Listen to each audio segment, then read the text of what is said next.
सत्य शांति दया क्षमा। सत्यता रहिले ही मनर शांति रुहे, शांति भावना रहिले ही दया भाव उत्पन्न हुए। शरीर रखी धर्म। ताचे जाबत न पर उदर ताबत ज्ञान नाही मोर, केवल पात्र मो उदर तेणु लोके भयंकर। सफलतार माने आपण कोन देखंती? कर्म मोहर निज गुरु, उद्धव केते तू पचार। आध्यात्मिक मार्गर शत्रु किए, मित्र किए? आध्यात्मिक मित्र होची कर्म, आधुनिकता को शरीर में प्रशय देवा ही आध्यात्मिक।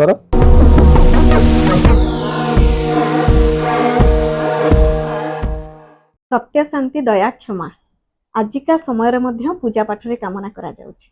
वर्तमान रो परिस्थिति रे, वर्तमान रो समाज रे से फल को नहीं कि जने संतुष्ट भावे ता जीवन यापन करि परिबो कि? जीवन में आवश्यकता रही छि कि आगो को बढ़िबा पई कि?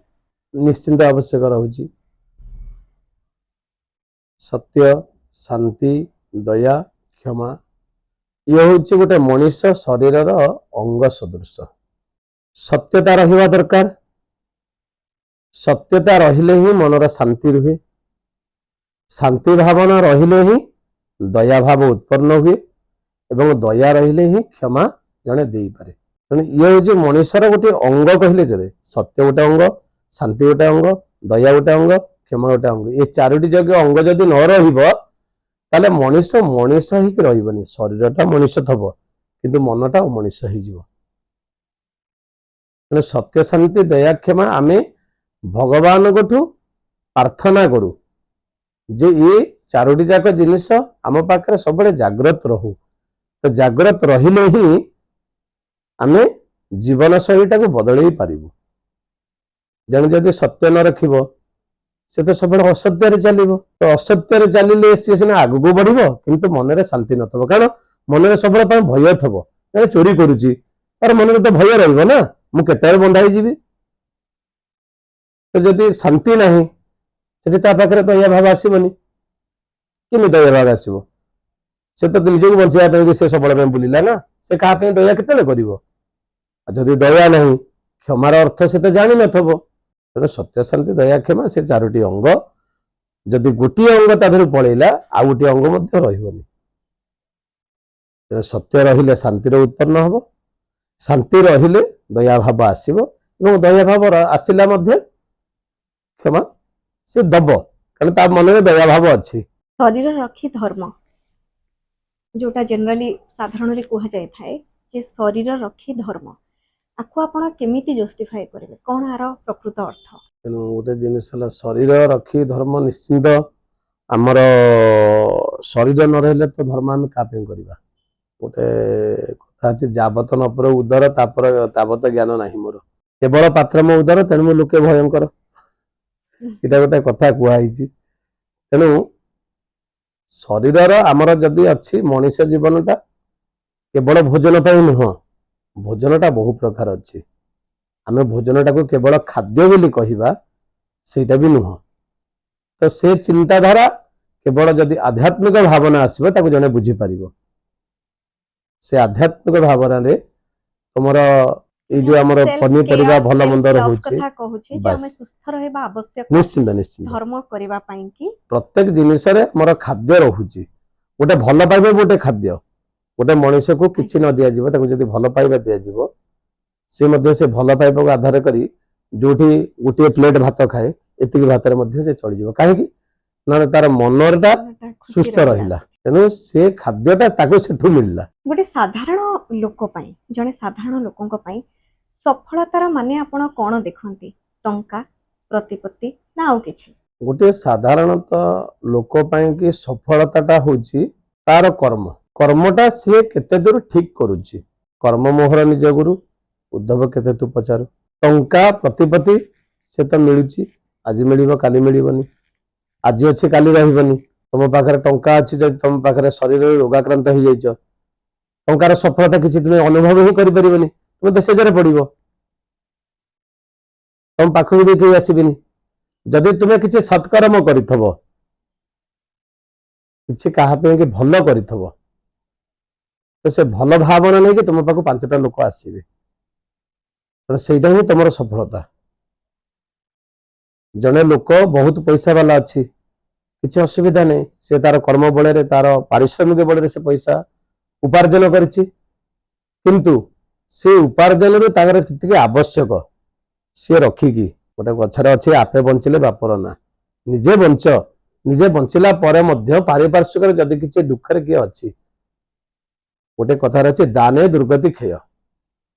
ଯଦି କିଛି ଦାନ କରୁଛି, କିଛି କାହାକୁ ଖାଇବାକୁ ଦଉଛି, ଦାନ ବୋଲି ଟଙ୍କା ପଇସା କରିବାକୁ କିଏ କହୁନି, କିଛି ଖାଦ୍ୟ ଦାନ କରୁଛି, ଆଜି ଜଣେ ଅସୁବିଧାରେ ଅଛି ନିଜ ସକ୍ଷମ ମୁତାବକ ତାକୁ କିଛି ଦାନ କରୁଛି, ତ ସେଇଟା ହିଁ ଗୋଟେ ଲୋକଙ୍କର ସଦ୍ଭାବନା ତା ଉପରେ ଆସେ, ଆଉ ସେଇଟାକୁ କର୍ମବଳ କୁହାଯାଏ। ସେଇ କର୍ମବଳରେ ହିଁ ତାର ଜୀବନର ସ୍ୱଚ୍ଛତା ଆସେ, ଜୀବନର ସକ୍ସେସ୍ ପଏଣ୍ଟ ଆସେ, ଯୋଉଠିକି କାଲି ସକାଳେ ତାର କିଛି ହେଇଗଲେ ଆହା କହିକି ତା ପାଖକୁ 5 ଜଣ ଦୌଡ଼ି ଯିବେ, କିନ୍ତୁ ପଇସା ଥିଲେ କେହି ଦୌଡ଼ି ଯିବେନି। ପଇସା ତା ପାଖରେ ଥବ, ସିଏ ଆଜି ଚାଲି ଯାଇଥିବ, ସେ ପଇସାକୁ କିଏ ନେଇ ଚାଲି ଯାଇଥିବ, ନା ତାକୁ କେହି ଚିହ୍ନିବେ ନା ସେ ପଇସାଟା କାହାର କିଏ ଚିହ୍ନିବେ। ପଇସା ପ୍ରତିପତ୍ତିରେ କିଛି ଆବଶ୍ୟକ ରହିବନି, କର୍ମବଳ ହିଁ ଶ୍ରେଷ୍ଠ ରହିବ। ଆଧ୍ୟାତ୍ମିକ ମାର୍ଗର ଶତ୍ରୁ କିଏ, ମିତ୍ର କିଏ? ଆଧ୍ୟାତ୍ମିକ ଭାବର ଶତ୍ରୁ ତ ଦେଖିବାକୁ ଗଲେ ପ୍ରଥମତଃ ଆମର ଆଧୁନିକତାଟାକୁ ଶରୀରରେ ପ୍ରଶୟ ଦେବା ହିଁ ଆଧ୍ୟାତ୍ମିକର ଶତ୍ରୁ। ଯଦି ଆମେ ସମ୍ପୂର୍ଣ୍ଣ ଆଧ୍ୟାତ୍ମିକକୁ ଦେଖିବା, ବର୍ତ୍ତମାନ ଦେଖନ୍ତୁ ଏଇ ଯୋଉ ଆଧ୍ୟାତ୍ମିକ ଆମେ ଗୋଟେ ବିବାହ ଦେଖିବା, ବିବାହ ସଂସ୍କାର ହଉଛି, ବିବାହ ସଂସ୍କାରରେ ବର୍ତ୍ତମାନ ଆଧ୍ୟାତ୍ମିକଟାକୁ କମେଇ ଦେଲେଣି, ଆଧୁନିକତାଟାକୁ ବଢେଇ ସାରିଲେଣି। ତେଣୁ ଆଧୁନିକତାଟା ବଢିଲେ ଠିକ ଅଛି, କିନ୍ତୁ ଆଧ୍ୟାତ୍ମିକକୁ ନେଇକି ଆଧୁନିକତାଟା କର, ତ ଆଧ୍ୟାତ୍ମିକ ଭାବନା ବି ରହିବ, ଆମେ ଆଧୁନିକତାରେ ଆଜିକାଲିର ସଂସାରରେ ମଧ୍ୟ ଯୋଗ୍ୟତା ପାଇପାରିବା। ଆମେ ଖାଲି ଆଧ୍ୟାତ୍ମିକ ନେଲେ ଚଳିପାରିବାନି, ତେଣୁ ଆଧ୍ୟାତ୍ମିକକୁ ନେଇକି ଆଧୁନିକତାଟା କରନ୍ତୁ। ତେଣୁ ଆଧ୍ୟାତ୍ମିକର ଶତ୍ରୁ ପ୍ରଥମ ଆଧୁନିକତାଟାକୁ ମାନେ ପ୍ରଥମ ପ୍ରାଚୁର୍ଯ୍ୟ ଦେବା। ଯଦି ଆଧୁନିକତାଟାକୁ ଆମେ ଆଧ୍ୟାତ୍ମିକ ବାଲାନ୍ସ ରଖିବା, ତାହେଲେ ତାର ସେ ଶତ୍ରୁ ହବନି। ମୁଁ କହୁନି ଆଧୁନିକତା ଖରାପ, ଆଧୁନିକତା ଉଭୟରେ ଠିକ ଅଛି, ବାଲାନ୍ସ ଆବଶ୍ୟକ। ବାଲାନ୍ସ ଆବଶ୍ୟକ ଅଛି।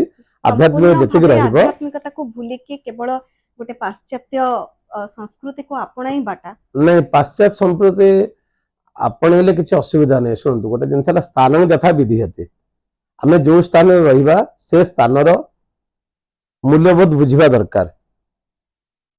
ଆମେ ଯଦି ଗୋଟେ ଅଫିସରେ ହେଡମାଷ୍ଟର ଅଛୁ, ଆମେ ଯଦି ପିଅନ ଭଳି ଆଚରଣ କରିବା, ତାହେଲେ ଆମେ ଗୋଟେ ଉଚ୍ଚ ପ୍ରଧାନ ଶିକ୍ଷକର ମହତ୍ଵ ରହିପାରିବନି। ତେଣୁ ସମସ୍ତଙ୍କର ଗୋଟେ ମହତ୍ଵ ଅଛି, ସମସ୍ତେ ମହତ୍ଵ ରହିବା ଦରକାର।